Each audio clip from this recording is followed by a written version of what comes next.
Hello, this is Tim DeLeon from Focus First, and this short tutorial is on how to create your competitive price line. Now I'll be doing this tutorial on a Mac, but it works the same way as on a PC. If there's any differences, I'll be sure to point them out. Now we're going to assume that you've already listened to several of the other tutorials, that you already do know how to export data from your MLS. You have an overall understanding of the visual pricing system. What I mean by that is you've seen the overview tutorial, and also that you know how to select data on your MLS data form. Now we've already read in an exported file. To create the competitive price line, we need to go to the Pricing tab. Once we select the Pricing tab, we will see the MLS data form.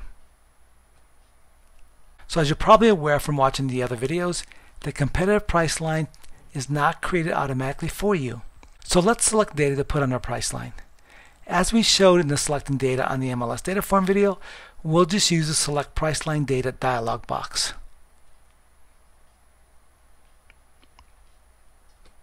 Of course, the default is to select all the status activity that's sold in the last 6 months. Now it turns out in this area the market is very seasonal, so if we looked at the data in the last 6 months, we wouldn't have much to see.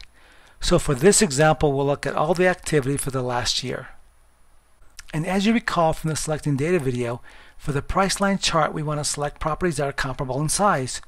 So we'll look at all the properties with 10% of the subject property. So for this example, we'll select 2,700 as the total square feet.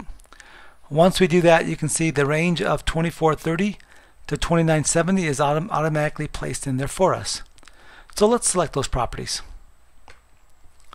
Now as you can see, the selection was made, and we have several properties that have been selected. So let's assume that we're looking at pricing a two-story property. So usually when I'm pricing a two-story property, I will only want to compare it to other two-story properties. So let's sort on two-story properties so we can get rid of the ranches.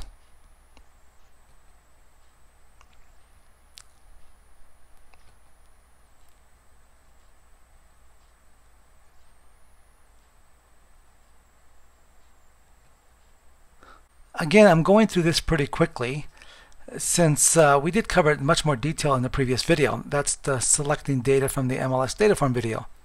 So let's create the price line and see what it looks like. To create the price line, position your cursor over the price line heading and right-click and select the Create Price Line Chart option. Your price line will be created. Okay, the price line is complete.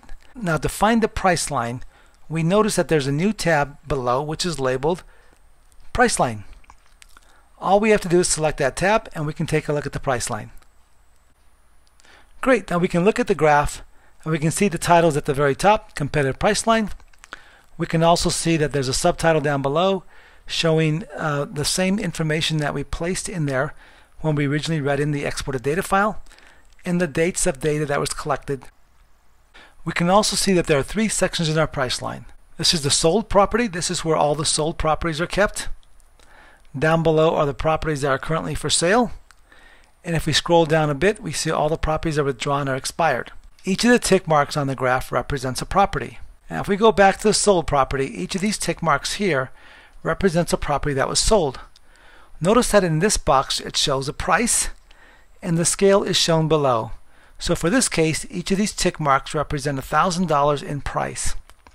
In this section we can see most of the properties in this size range sold in the $245,000 to $253,000 price range, with the exception of this one property that's sold at $222,000.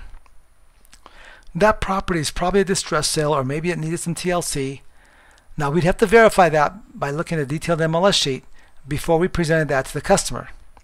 And if we scroll down below, we can see the properties that are for sale. Again, we see a property down below in the area, this area. It too is probably a distress sale. And here we can see 2 other properties for sale at a more retail price. Now if the subject property of distress sale, our competition would be down below here. But let's assume that's not the case. These properties right here are our primary competition. But let's take a look at where the homes that are sold are at and compare it to the homes that are for sale located. There's quite a bit of difference.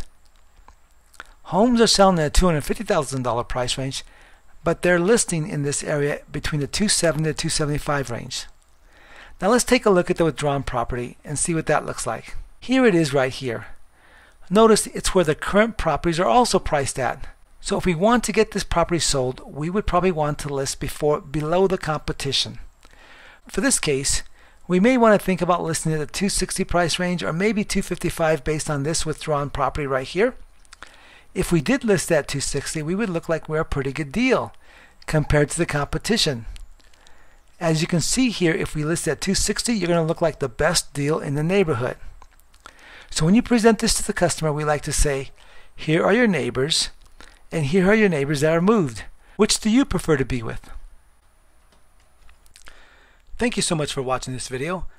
Be sure to watch some of our other videos. And don't forget to press the like button below.